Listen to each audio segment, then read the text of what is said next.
I am reading an excerpt from a declaration of Lieutenant Colonel Darrell Vanderbilt, former lead prosecutor in the military commission case of Guantanamo detainee Mohammed Jawad.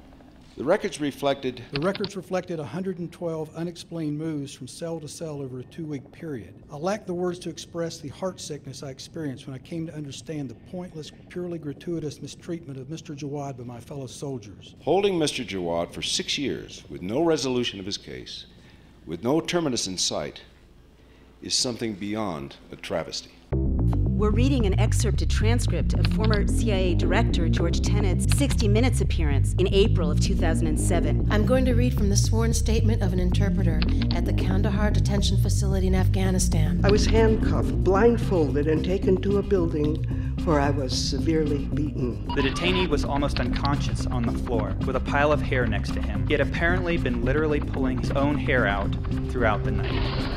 The detainee is securely shackled and is deprived of sight and sound through the use of blindfolds, earmuffs, and hoods. The rest of the page is redacted. America stands against and will not tolerate torture. You have informed us that you expect these techniques to be used in some sort of escalating fashion, culminating with the waterboard. This procedure triggers an automatic physiological sensation of drowning that the individual cannot control, even though he may be aware that he is, in fact, not drowning. They stripped us down naked and they tied our hands behind our backs. After 37 days without food, I was dragged into an interrogation room where a feeding tube was forced through my nose into my stomach.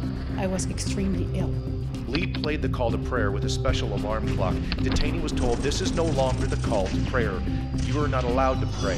This is a call to interrogation. Then the real torturing started. It was difficult to breathe. I don't want to ask you about the evidence because you said the evidence was classified. But how can I respond to this? It is not a question and it is not an accusation. They want answers which you can't give them because you have no involvement in anything. The detainee became increasingly tired and incoherent. He slept for 1 hour, followed by 1 hour in his chair listening to white noise. What you're essentially saying is some people need to be tortured. No, I didn't say that. You call it in the book enhanced interrogation technique. Well, that's what we call it. I mean, that's a euphemism. I'm not having a semantic debate with you. I'm telling you what I believe. On another occasion, the AC had been turned off, making the temperature in the unventilated room probably well over 100 degrees.